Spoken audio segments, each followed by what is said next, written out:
Ever feel like you're just swimming in news, Yeah. trying to figure out what's actually important? Information overload is real. Yeah, exactly. Hmm. That's why we're here, taking a focused look at things that matter.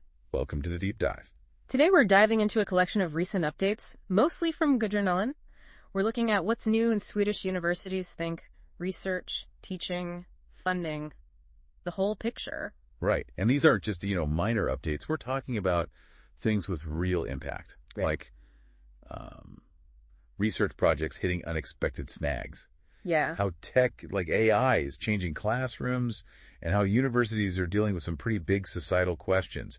It gives you a real snapshot of Swedish higher education right now. And our goal is to kind of connect those dots for you to see the bigger trends. Okay, so let's jump right in. There's this quite surprising story first. A big research project. Gothenburg University, Karolinska Institute, and a university in Angola working together on road safety. Over 50 million kroners involved. Wow, that's significant. It is.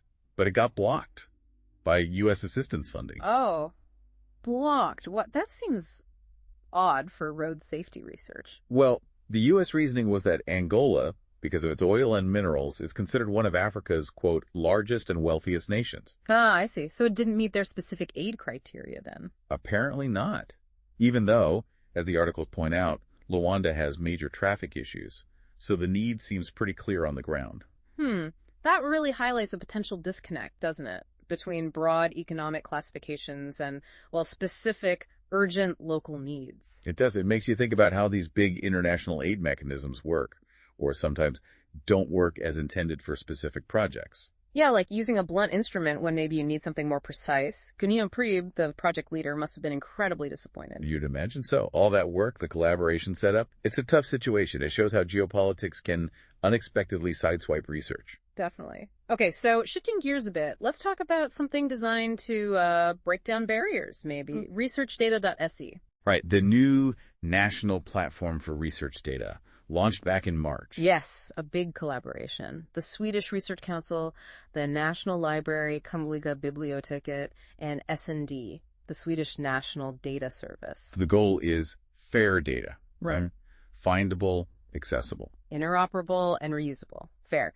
It's basically about making sure the data behind the research isn't hidden away in a digital drawer somewhere. So other researchers can actually find it, understand it, maybe reuse it, or just verify the original findings. Which seems increasingly important. I read that several major funders now actually require data to be openly accessible. That's right. It's becoming standard practice. It's seen as crucial for transparency and for getting the most value out of research funding. And this platform, ResearchData.se, it already has data from, over 40 Swedish institutions? Yeah, universities, other public bodies. Yeah. It's a substantial starting point. So the potential impact. Yeah. It could really speed things up, help researchers collaborate more easily.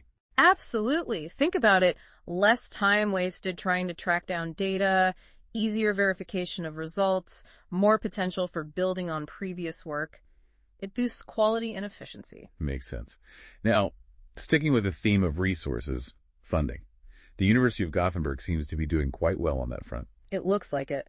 The report mentions a significant increase in external research funding, about 160 million kroner in new grants last year. That's a big number. What's driving that? It seems to be a combination of successful grant applications and strong international collaborations paying off. Okay. But interestingly, they're also projecting an increase in their basic funding for next year, around 88 million. Yes, which suggests they're consciously trying to balance the two, external grants and core funding. Why is that balance so important, do you think? Why not just chase the external money? Well, external grants are often tied to specific projects, right? Often shorter term or focused on currently hot topics. Basic funding provides stability. It allows for longer-term research, maybe more fundamental, curiosity-driven stuff that isn't easily funded by project grants. It supports the core infrastructure. So it's like having a diversified portfolio, reduces risk, and allows for different kinds of research. Exactly. Over-reliance on external funds can skew research priorities. A healthy mix is, healthier for the university's overall research environment. Got it. Okay, let's move into the classroom now, or at least discussions about the classroom. AI. Ah, yes. A big topic everywhere. There's this project, AI Tekniken Splitter Klassrummet. Is AI technology dividing the classroom? a collaboration between Gothenburg and Chalmers. Right. And they're looking at how AI tools are actually being used by students and teachers. Not just the potential, but the reality. And the ethical side, the teaching implications. Precisely. The title itself hints at a worry, doesn't it? That maybe AI isn't a level playing field, or could even create new divides. Well, in this survey they mentioned of high school teachers, it's pretty revealing. 80% think AI is already changing their work significantly. Which is huge, but 40% feel unprepared for it. yeah, that's the gap. The tech is moving fast, maybe faster than the training and support systems for educators can keep up. So what are the risks if teachers feel unprepared? Using it badly, not using it at all. Both, potentially. Or using it in ways that might accidentally widen gaps between students. This research is vital to figure out, best practices and where support is needed most. Okay, now for a topic that seems to have generated quite a bit of internal discussion at Gothenburg University. You mean the Gaza Investments and Palestinian University partnerships? Exactly. The Operation Olive Branch initiative. It sounds like it comes from a place of commitment to international collaboration and human rights. Which are stated university values, yes. It's framed within their ethical considerations. But, as you said, it sparked debate. Concerns have been raised internally about academic freedom, potential risks involved given the conflict. Different viewpoints exist within the university community. So it's that classic tension for universities, isn't it? Wanting to engage globally, uphold values, but also managing risks and navigating very complex, sensitive political situations. Absolutely. And doing that while respecting the diversity of opinion within your own institution. It requires careful balancing, open communication. It's not easy. No, I can imagine not. Okay, let's shift to a different kind of tech application. Student-led this time. The 10 test at the School of Business, Economics, and Law. Exam support. Yeah, exam support saves work and time. Using AI for feedback on student assignments. How does that work? So students upload their work, like an essay or report, and an AI tool provides automated feedback on certain aspects, structure, maybe grammar, referencing, that sort of thing. And the idea is, saves teachers time, Yeah. gives students faster feedback. That's the pitch. Quicker turnaround for students to see where they might need to improve, and potentially less marking load for instructors on, let's say, the first pass feedback. Sounds practical. Yeah. But what are the caveats? What do educators need to watch out for? Well, oversight is key, isn't it? AI can't replicate human judgment, the deeper understanding of the student's argument, or the pedagogical conversation. Right. It's a tool, not a replacement teacher. Exactly. It needs to be used as a tool to supplement, not replace. And then there are the usual concerns: data privacy, potential biases in the algorithm, needs careful implementation. Okay. Switching gears completely. Now, Briss and Mortar.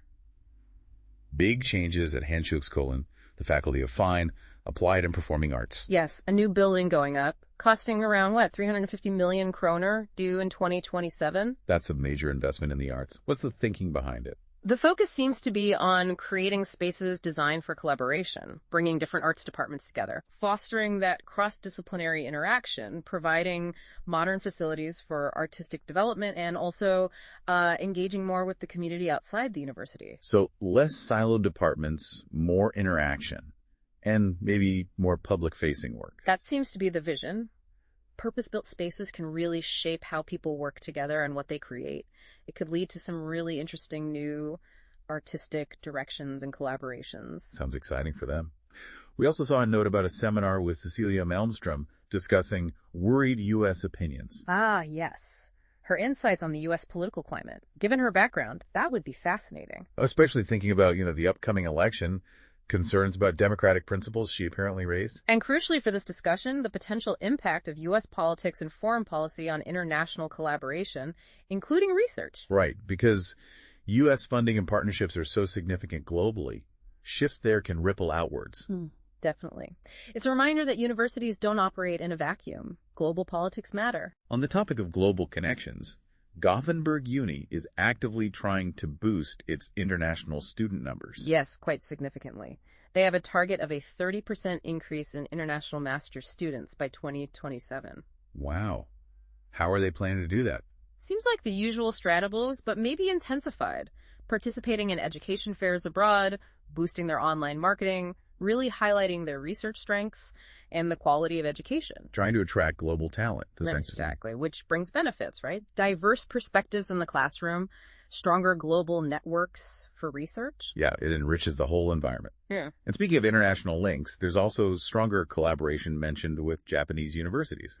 Particularly in marine research. There's a big research expedition planned for May 2025 using the Japanese research vessel MIRI. Focusing on long-term environmental changes in the ocean. Yes, that kind of large-scale international collaboration is pretty much essential for tackling big global environmental challenges. You need to pool resources, expertise, access. Makes sense. And that ties back, in a way, to the open data point we discussed earlier. It does. Open access, open science. It's a recurring theme. The Swedish Research Council and others are really pushing it. Because it helps with that building on each other's work, verifying results. Precisely. It's fundamental for research quality and maximizing the societal benefit. Okay, just one last point from the sources. A mention of Ann-Kristin Cohn's research on the Swedish political landscape. Ah, yes. Noting the increasing fragmentation of the party system. How might that broader political trend affect universities, do you think? Well, a more fragmented system can sometimes mean more policy instability. Funding priorities might shift more often. Universities might need to sort of make their case more actively to a wider range of political actors. It could potentially influence which research areas get political backing too. Interesting. So, looking back at everything we touched on, it's quite a range. It really is. From blocked funding and AI in classrooms to new buildings, global recruitment, open data, it paints a picture of Swedish universities as, well, very dynamic places right now. Yeah, lots of adaptation happening. Adapting to tech, to global challenges, navigating ethical issues. And constantly juggling that need to advance knowledge while also demonstrating societal value and responsibility. So, wrapping this up, it really leaves us with a question, doesn't it? For you, listening. Yeah. When you consider all these things, the potential of AI, the importance of funding, the complexities of global engagement, the push for open science, what do you see as the biggest opportunities and maybe the biggest challenges facing higher education? Not just in Sweden, but maybe more broadly. Yeah, it feels like a pivotal moment in many ways. How these different forces play out will really shape what universities look like and what they do in the coming years. Lots to think about.